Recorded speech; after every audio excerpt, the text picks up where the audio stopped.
मैंने तो बहुत पहले ही कह दिया था कि आएगा तो मोदी ही, बीजेपी को हराना नामुमकिन है। मैंने पहले ही कहा था, पूरे देश का पैसा मोदी जी के पास है।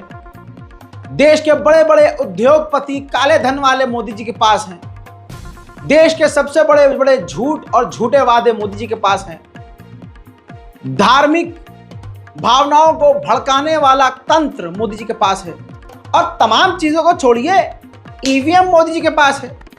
मतलब बटन दबाओ साइकिल का और पर्ची फूल की निकलेगी, यानी बटन दबाओगे अब हाथ का, वोट जाएगा सीधा बीजेपी को।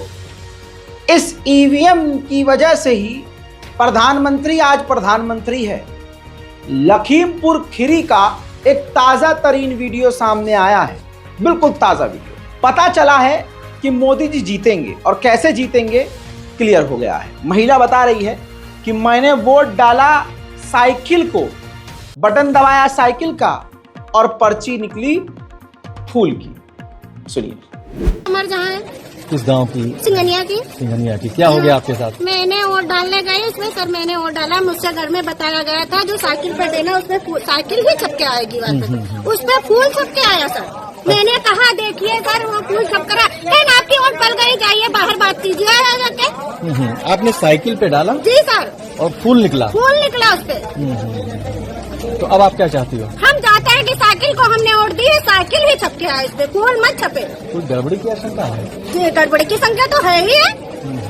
उसमें बताने की जो मैंने साइकिल को दी, फूल क्यों छपा? साइकिल ही छपनी चाहिए थी। किसी अधिकारी को कहा भी आपने? जी अधिकारी कौन बैठे उनसे मैं बात करूंगी। अधिकारी भी यहाँ सर, मैं उनसे भी बात करूंगी। मैंने साइकिल को वोट दी, फूल क्यों छपा? ये वीडियो कल तक खूब वायरल हुआ। अब बेचारी वो तो गरीब थी, हिम्मत करके कैमरे के आगे बोल गई। अब प्रेशर कौन सा और किसने बनाया होगा वो तो अल्लाह जाने या ये जाने। इसके चेहरे पर टेंशन, घबराहट और मौत का डर नजर आ रहा है। तुरंत उसने स्टेटमेंट न जाने क्यों चेंज कर दिया और कह दिया कि मेरे हाथ में बच्चा था, गलती से बटन।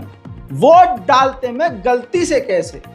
आपके हाथ में बच्चा हो या कोई सामान, गलती से आप वोट का बटन गलत कैसे दबा सकते हैं? ऐसा हो ही नहीं सकता। लेकिन अब सुनिए, बयान बदलने पर मजबूर ये महिला। पति का नाम? आजाद। कहाँ के रहने वाली है? सिंगनिया की। उम्र कितनी है आपकी? 30 साल। अच्छा, आप यहाँ वोट डालने आए थे? तो आपकी वोट पड़ गई? कोई समस्या? कोई परेशानी? ठीक है, आप संतुष्ट हैं? चलिए, अब बयान से बाजी पलट गई हैं तो जिंदा सही और सलामत रहेंगी। अल्लाह इनकी जिंदगी को लंबी करे।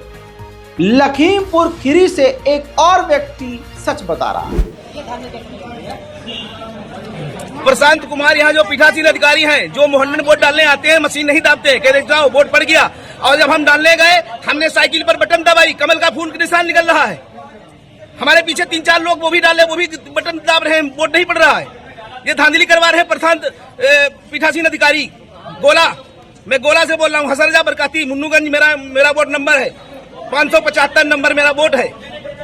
हजरात, जीतेगी तो बीजेपी ही, क्लियर हो गया है। कैसे जीतेगी क्लियर है ये भी। मेरे दोस्तों, बारामती में जहां ईवीएम मशीन रखी गई, उस हॉल में 45 मिनट के लिए सारे सीसीटीवी कैमरे बंद हो गए। दोस्तों, ये बात बताने वाली एनसीपी सुप्रिया सुले है। अब आपके सामने ये है CCTV footage as a proof. देख लीजिए, तमाम कैमरे बंद हैं। अब सोचिए, 45 मिनट में ईवीएम मशीन के साथ और आपके दिए हुए वोट के साथ मोदी जी की पार्टी और मोदी जी ने कितनी छेड़छाड़ करवाई होगी। सवाल है, ईमानदार पार्टी है, भरोसा है आपको? है? आपका दिल भरोसा नहीं करेगा।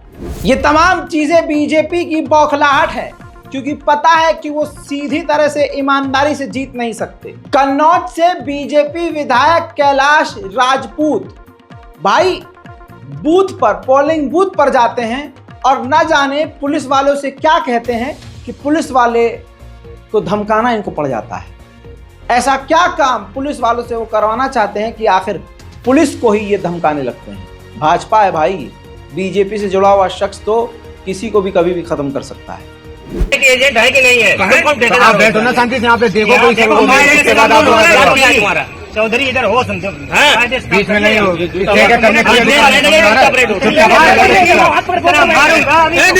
धमकी दे रहे चलो बात खत्म करो। बिहार के मुजफ्फरपुर में बीजेपी पैसे बांट कर लोगों को इकट्ठा कर रही है। बताइए, प्रधानमंत्री का भौकाल किराए का है, किराया का भौकाल। इंशाल्लाह इस टाइटल को जरूर इस्तेमाल करेंगे किसी और वीडियो में। किराया का भौकाल याद रखिएगा, हम भूल जाए तो याद दिला दीजिएगा। दोस्तों, इस किराए के भौकाल को ये समझ लीजिए कि एसी लगा हुआ है, बेहतरीन टेंट, खाने का इंतजाम, कुर्सियां सब लगी हुई हैं, लेकिन फिर भी भीड़ इकट्ठा नहीं हो रही है मोदी जी की रैली में, तो पैसे में इकट्ठा किया जा रहा है। स्टिंग वीडियो एक वायरल हुआ है जिसमें मुजफ्फरपुर बिहार में एक गाड़ी के अंदर कुछ लोग बैठे हुए हैं, उनको बीजेपी की एक कार्यकर्ता गिनकर पैसा दे रही है।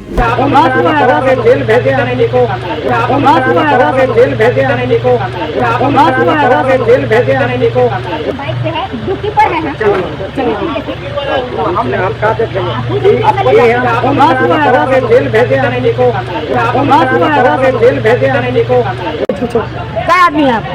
1 2 3 4 5 इन्हें घूम चुका है। 7 8 9 हम हैं और 1 2 3 4 5 6 7 8 आदमी है। 2 10 बैठो। आपका कौन गाड़ी है? बाइक से। हम लोग दोनों बाइक पे है, ड्यूटी पर है। हमने हम कहा थे जेल भेजे आने को, पुलिस आएगी, फंस जाएगा आदमी, आप लोग धरा दीजिएगा। उधर मेरे दोस्तों, हैदराबाद तेलंगाना से बीजेपी की एक महिला गुंडई विधायक माधवी लता, उनका मुंह देख के ही नेगेटिव फील आने लगता है कि मुंह खोलेंगी जहर उगलेंगी। वो वही औरत है जिसने तीर से, धनुष से निशाना बनाया था मस्जिद को, और उसके बाद उनका वो हैवानियत वाला चेहरा वायरल हुआ कि जिनके चेहरे पर न रौनक है, ना बरकत नजर आ रही है, ना उम्मीद नजर आ रही है, हाँ नफरत, गुस्सा और सिर्फ बर्बादी नजर आ रही है। उस महिला को हैदराबाद में देखा गया कि जो मुसलमान महिला वोटर्स हैं, जबरदस्ती उनका नकाब उतार कर उनका मुंह उनकी आईडी से मैच कर रही है, उनकी आईडी चेक कर रही है। चुनाव आयोग ने बीजेपी के कार्यकर्ताओं को इतनी छूट दे दी है कि आज ऐसा लग रहा है कि चुनाव आयोग मुर्दा है। हालांकि इस वीडियो के वायरल होने के बाद बवाल कटा है और चुनाव आयोग ने एफआईआर भी करवा दी है, लेकिन वो वीडियो ये है और गुंडई देखिए।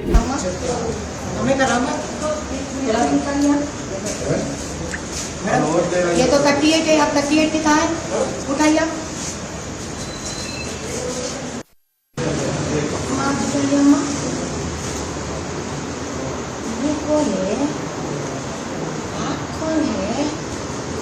आपका दूसरा आधार कार्ड है आपका? ये चल पहले बनाई से कितने साल पहले बना ये? मैं तो 38 इंटी, मैं तो 44 इंटी वयसु మేడం ఇలా ఉన్నాక డిలీట్ అయిందని చెప్పి ఉందా? డిలీట్ అయిపోయిందని అమ్మ పంపించేసి నేను పెళ్లి చేశాను మేడం, డిలీట్ అయ్యింది. మండలించిన ఫ్రెండ్ ఉంది ఈడనే ఉంది. లేదని చెప్తున్నాను మేడం. ఇది తీసుకొని ఇంటి ఫైండ్ అవుట్ అవ్వదు. దీని ఫోటో తీసుకోండి, ఇది కనుక్కోవాలి మేడం చెక్ చేస్తున్నాను మేడం. ఇంతమంది అడిగితే తీయని చెప్పి ఒక్క నిమిషం అమ్మా. ఎక్కడి నుంచి కదా? గవర్నమెంట్ నుంచి కదా ఉంది. నేనే నమ్మకూడదు, గుర్తుపెట్టుకో సంగతి. నువ్వు इसके बाद जब वीडियो वायरल हुआ तो ये हर बूथ पर जा रही थी और हर बूथ पर जाकर यही गुंडई कर रही थी, लेकिन जब लोकल पत्रकारों ने पूछा, सामना करना पड़ा, तो जवाब में ये सुनने को मिला। मैम आपने मुसलमान औरतों का बुर्का उठाने के वीडियो वायरल हो रहा है। भैया मैं कैंडिडेट हूँ और as per law candidate has a right to check the identity card with the face without the face mask. I am not a male, I am a female and with lot of humbleness I only requested them, can I please see and verify with the ID card. And if somebody wants to make a big issue out of it, that means that he's scared of it. Ma'am इसके बाद चुनाव आयोग को थोड़ी सी शर्म आई और चुनाव आयोग ने खुद ट्वीट करके जानकारी दी कि इस महिला के ऊपर कई धाराओं के तहत एफआईआर दर्ज कर ली गई। माधवी लता की हैवानियत, गुंडागर्दी और मवालीपन का वीडियो वायरल हुआ, कई तरह का वीडियो वायरल हुआ, जिसके बाद पूरे इलाके में जमकर विरोध प्रदर्शन हुआ और उसके खिलाफ नारे लगना शुरू हो गए।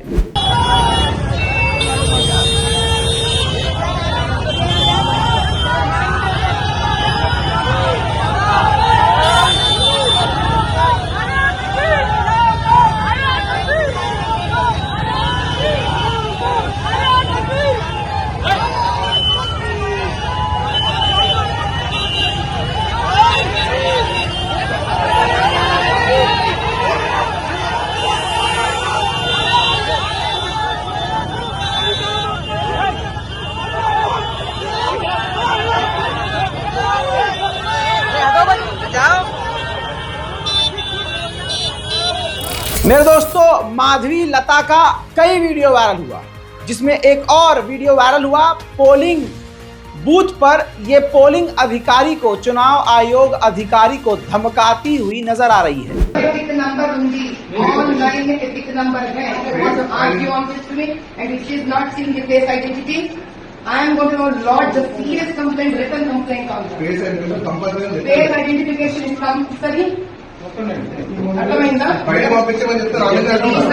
ఈసారి కనుక నీకు చేయడం నీకు అబ్జెక్షన్ ఆపేయాలి, ఆ ఓటు అక్కడితో చెప్తావా చెప్పవా? I'm going to stop the elections there. ఆవిడ కనుక తీయకపోతే ఓటు ముందుకు వెళ్ళడానికి లేదు, మా ఏజెంట్ స్టాప్ చేసేస్తారు। बौखलाहट इसकी हार की हो। पता है कि न इसके कर्मकांड ऐसे हैं, न इनके अब्बा के कर्मकांड ऐसे हैं कि बीजेपी जीत पाए, ये जीत पाए। अब बौखलाहट इतनी ज्यादा हार नजर आ रही है कि हिंदुओं को उकसा और भड़का रही है कि बस 9% लोग अपने हैं, बाकी कोई सामने नहीं आया है, कोई वोट देखिए इसका वीडियो। अब की बार घर से निकलना ही पड़ेगा और हमको किसी भी हालत लड़के अपना वोट डालना ही पड़ेगा, नहीं तो 40 सालों का जो जुल्म अपने पर हो रहा है ये कभी खत्म नहीं होगा। ये कोई भी चाल करने दीजिए, इससे हमको कोई फर्क नहीं पड़ेगा। मैं सुबह से हर बूथ फिर रही हूँ, हर जगह आपको न्याय दिला कर ही रहूंगी। निकलिए, बाहर निकलिए, वोट डालिए, ये हमारा हक है, वोट डालना ही पड़ेगा। और सिर्फ अभी तक 9% ही बाहर निकले हुए लोग, और उसमें ज्यादा अपने लोग नहीं निकले हैं। निकलिए, बाहर निकलिए, न्याय दिलाइए खुद को और हमको भी और इस कॉन्स्टिट्यूएंसी को भी। हमको आपका इंतजार है, आपके इंतजार में हम हर बूथ पे फिर रहे हैं। कहीं भी कोई भी प्रॉब्लम है इमीडिएटली हमको बता दीजिए, हम वहां पे आ जाएंगे, लेकिन घर से निकलिए, जीत की झंडा लहराना ही पड़ेगा हमको। वहीं मेरे दोस्तों, दूसरी तरफ जहां ये मुसलमानों को गरिया रही है, जहां ये मुसलमानों को नीचा दिखा रही है, हिंदुओं में जाकर मुसलमानों को नीचा दिखा रही है, वहीं इस दोगले घिनौने चेहरे की हकीकत ये भी है कि मुसलमानों के बीच जाकर ये कह रही है कि इस इलाके के लिए, आपके इलाके के लिए 500 करोड़ रुपया निकाल के अलग रखा गया है, अगर आप जिता देंगे तो आप पर वो पैसा लगेगा। देखिए बेगैर अब हमको जिताएंगे तो आप तक आएगा, अम्मा समझ लीजिए इतना बस। आप आबाद हो जाइए, अच्छा हमारे लिए कोई सोचने वाली बात है। माधवी लता की गुंडागर्दी और दोगलेपन के वीडियो वायरल होने के बाद मोदी का एक और परिवार का व्यक्ति है जिसका नाम अरविंद धर्मपुरी है, उसकी भी गुंडागर्दी नजर आई। पोलिंग बूथ पर वो चुनाव आयोग के अधिकारियों को धमकाते हुए नजर आ रहे हैं। उल्टा ना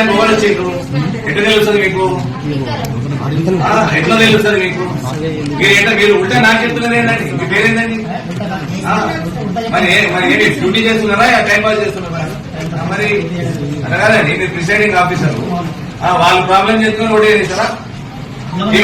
ఇక్కడ మన ఓటరా కాదా ఎక్కడ తెలియాలి మీకు? మరి ఎక్కడ తెలియాలండి మీకు?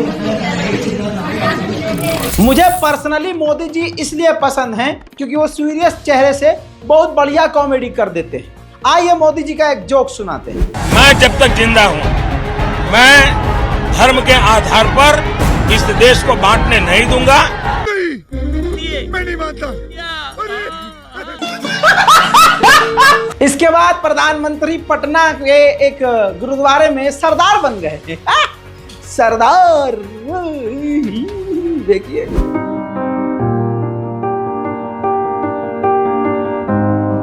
अरे भाई साहब, बहरूपिये के कितने कितने रूप होते हैं आप बताइए। सवाल है, इसका कोई मोदी जी से ताल्लुक नहीं है, बहुत मारूंगा, ज्यादा फालतू मत बोल।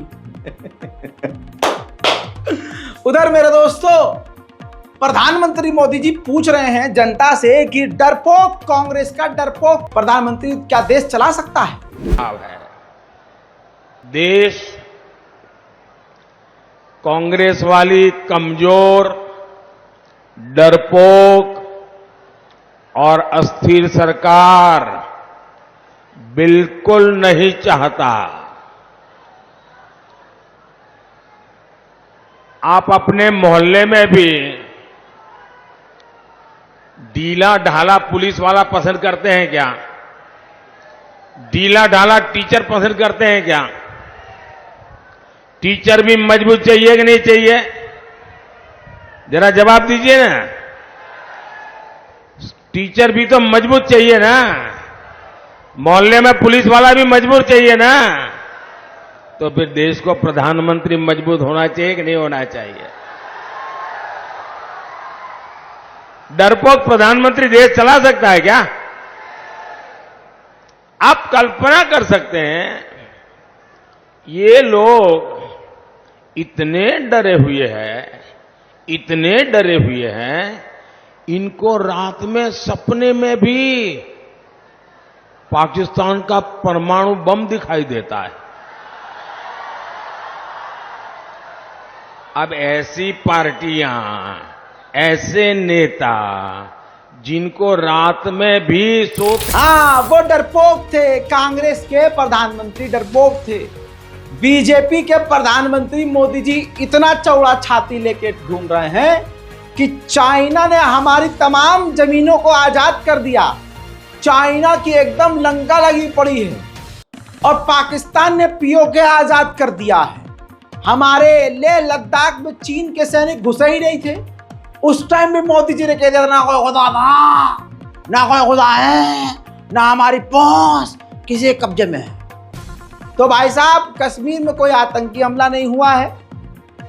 चाइना ने हमें चारों तरफ से घेरा नहीं है और ये रिपोर्ट सबसे बड़ी झूठी है। ये देख लिए नव भारत टाइम्स में जो भारतीय journal army officer, naval officer ये कह रहे हैं कि चीन ने भारत को चारों तरफ से घेर लिया है और अगर भारत सही समय पर नहीं जागा तो खतरा बहुत खतरनाक है। देखिए, ये भारतीय नेवी का ऑफिसर भी झूठा है, नव भारत टाइम की अखबार भी झूठी है। खाली हमारा मोदी जी सच्चे हैं।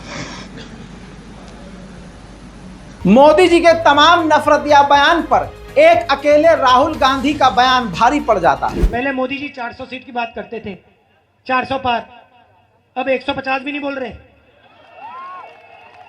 मैं आपको एक बात की गारंटी दे रहा हूं, रायबरेली की जनता लिख लो, जून 4 को नरेंद्र मोदी हिंदुस्तान का प्रधानमंत्री नहीं है। बीजेपी परिवारवाद में सबसे आगे है। जैसा अमित शाह का बेटा बीसीसीआई का चेयरमैन बना बैठा है। अब दुनिया सवाल करती है कि ये कैसे भाई साहब, ऐसे कैसे? जिसने जिंदगी में कभी 2020 क्या, कभी 5-5 नहीं खेला, 10-10 नहीं खेला, 20-20 नहीं खेला, जिसको बैट पकड़ने की तमीज नहीं, अंग्रेजी बोल नहीं पा रहा है, वो बंदा कैसे काबिल हो गया? तो काबिलियत तो उसकी बस इतनी है कि अब्बा गृह मंत्री है देश के, बस। लेकिन उसके जस्टिफिकेशन के लिए अनुराग ठाकुर गोली मारो सालों को नारा का इजाद किए थे, वो सामने आए और चैनल पर साबित कर रहे हैं, बैठकर आंख बंद करके एकदम अंधा तीर चला रहे हैं कि जैसा अपनी काबिलियत से वो बने बीसीसीआई के चेयरमैन और उन्होंने कई मैच जिताए हैं। जी हाँ, बॉलिंग करी है, बैटिंग करी है उन्होंने, फील्डिंग करी है उन्होंने। आय हाय हाय हाय, वाह!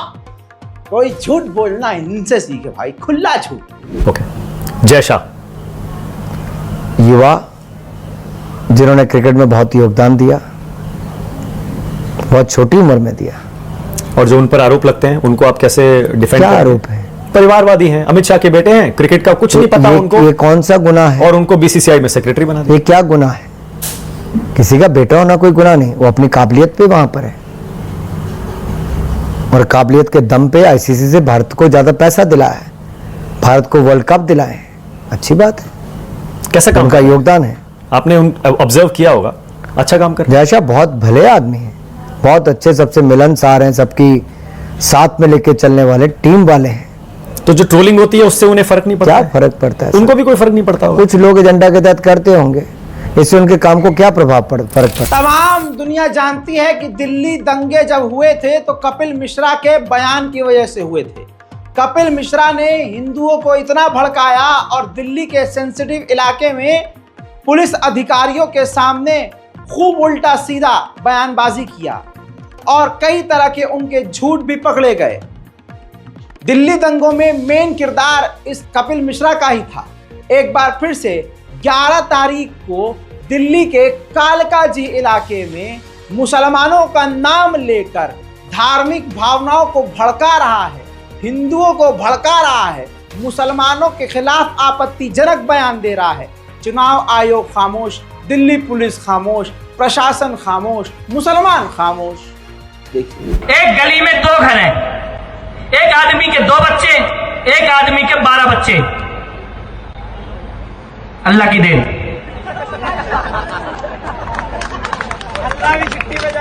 अब सरकार ये कहती है दोनों की प्रॉपर्टी जोड़ लो और दोनों में बराबर बराबर बांट दो। मुझे बस इतना सा बता दो, 2 बच्चे वाले का पैसा किसके पास जाएगा? किसके पास जाएगा? किसके पास जाएगा?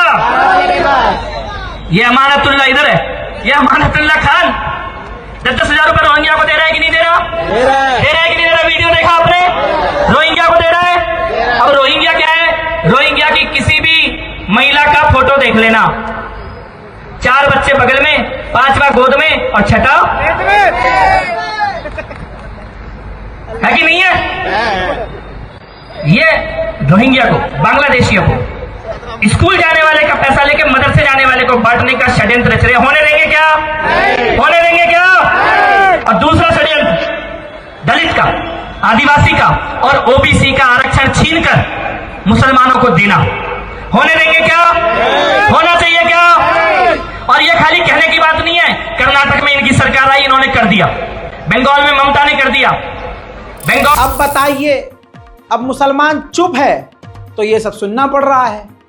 12 मई को अगले ही दिन दक्षिण दिल्ली में एक और बीजेपी का नेता मुसलमानों की मस्जिदों को शहीद करने का प्लान बताता है और वादा करता है। अरे बेगैरत, अरे जिन मुसलमानों की गैरत मर गई है, अंधे बहरे हो गए हो क्या?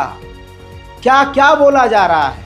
जो मुसलमान नेता हैं, बड़े तुरमखा बनते हैं, उनके गरीबान को पकड़ के झकझोड़ कर मैं पूछना चाहता हूं, कब बोलोगे आप? ये क्या बातें हो रही हैं? राज्यसभा सांसद राकेश सिन्हा दिल्ली में खड़ा होकर बोल रहा है, मैं 2024 के बाद का वादा करता हूं कि 2024 में ही काशी विश्वनाथ की मस्जिद चली जाएगी और मथुरा से भी मस्जिद चली जाएगी। खुला खुला ऐलान किया जा रहा है। चुनाव आयोग खामोश है। एक धर्म और समुदाय को अब माइक में टारगेट किया जा रहा है, लेकिन मुसलमान चुप है। मैं आपको दावा करता हूं कि 2024 के बाद वो काशी विश्वनाथ से वह मस्जिद भी जाएगा और मथुरा से मस्जिद जाएगा। अयोध्या, काशी, मथुरा ये हिंदू भूमि है। हजारों साल से हिंदुओं का इतिहास रहा है। जो लोग बाहर से आए उनका स्वागत है, उनका बराबर का अधिकार है, उनका सम्मान है, लेकिन भगवान राम कृष्ण शिव के मंदिर पर उंगली उठाने वाले का हम उंगली काट देना चाहते हैं। जिस भगवान कृष्ण की रासलीला से लेकर हम भगवत गीता को पढ़ते हैं,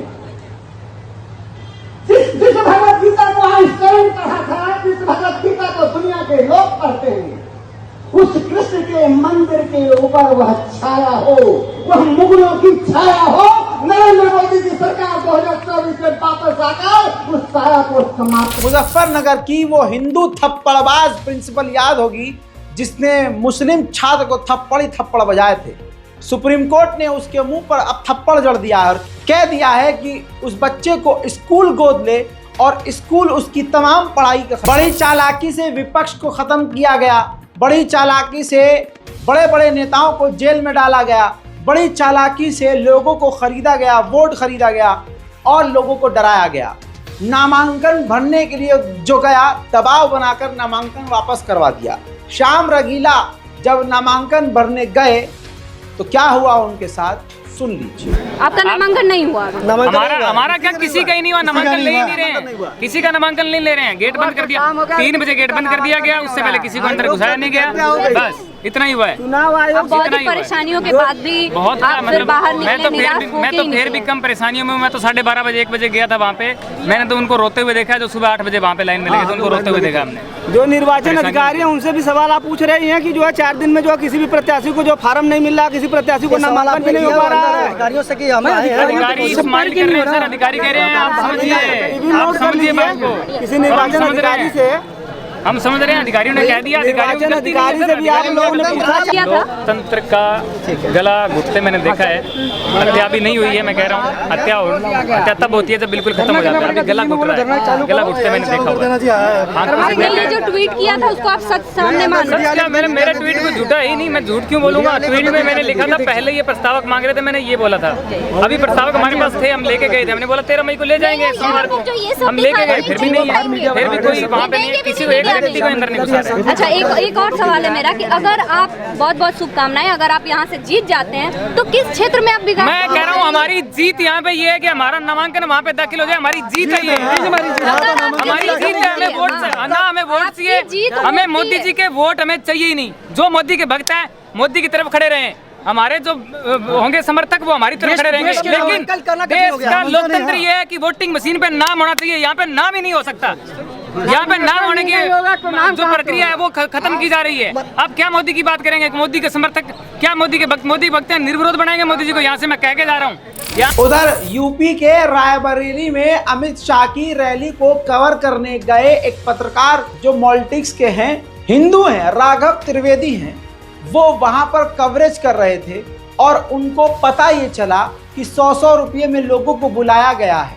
उन्होंने वीडियो बनाया, वीडियो अपलोड हुआ, भाजपा की पोल खुली और भाजपा के लोगों ने राघव त्रिवेदी की दाढ़ी देखकर उसे मुल्ला बताकर उन्हें बुरी तरह से पीट कर घायल कर दिया।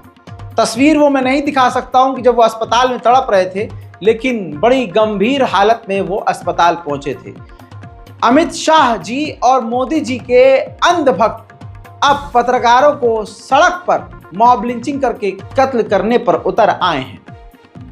दाढ़ी देखकर ये सीधा मुसलमान बोलकर आई कार्ड तक चेक नहीं करते और सीधा मारना शुरू कर देते हैं, क्योंकि उनके भगवान के खिलाफ वो कुछ सुन नहीं सकते। क्योंकि मोदी जी को भगवान इसीलिए बताया गया है, ये सारा षड्यंत्र इसीलिए रचा गया है कि कुछ भी मोदी जी करें कोई उनके खिलाफ ना बोले। मेरे दोस्तों, अब हमने जब रिसर्च करी, पता लगाया कि कौन सा ऐसा वीडियो था जिसकी वजह से राघव त्रिवेदी की जान को खतरा पैदा हो गया और आण भक्तों के तकलीफ हो गई और उनके मुंह से गू बाहर आ गया और अपनी औकात पर आकर उन्होंने राघव त्रिवेदी को पीट दिया। वो वीडियो ये है जिस वीडियो की वजह से राघव त्रिवेदी के ऊपर हमला देखा देखा नहीं हो मोदी जी को। मोदी तो आ ही नहीं रहे, तो कहाँ से देख लिया? तो वोट तो मोदी को दिया ना भैया। तुम तो कहो कर मोदी आ रहे? हाँ, झूठी बोलोगा ना। अब यहाँ सबे को हुआ जैसे चाहे देखी मीटिंग वोट में मोदी को दिया ना। अब पैसा ऐसा मिलने की बात भाई भी मिली है कि नहीं मिली है? अब देखो कहा तो है भैया मिलेगा, हम नहीं जाने तो मिले कितना दिए। कुछ तो बोले 100, 200, 300 कितने मिल रहे पर पर्सन? सबका 100 मिल रहे हैं। और अमित शाह का जानती हो? नहीं, अमित शाह का नहीं जानती हो? वो नहीं का तो सुना नहीं हो? तो दिनेश सिंह आए बोले थे हैं 100 रुपया मिली है और ये लोग तो कह रहे 300 रुपया मिल रहे हैं। अरे भैया जिनका जज्तियात है भाई मुँह देखिए, तुम्हें 100 मिल रहे हैं। चलो ठीक, सही बात है। जब ये वीडियो वायरल हुआ तो उसके बाद इनको भाजपा कार्यकर्ताओं ने बीच सड़क पर पीटना शुरू कर दिया। जिस वक्त इनके साथ मार पिटाई की गई उस वक्त का वीडियो ये है। सर ये गाड़ी देंगे अगर सर मैं आपके नाम से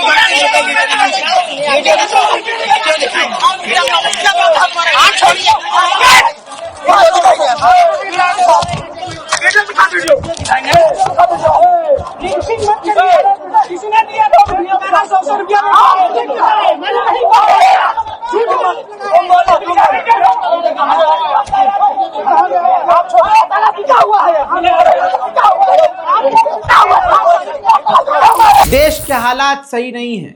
आप कर कुछ भी लीजिए, मैं अभी भी कह रहा हूं यकीन से आएगा तो मोदी ही। भाजपा को हराना नामुमकिन है क्योंकि सब कुछ भाजपा और मोदी जी की जेब में है।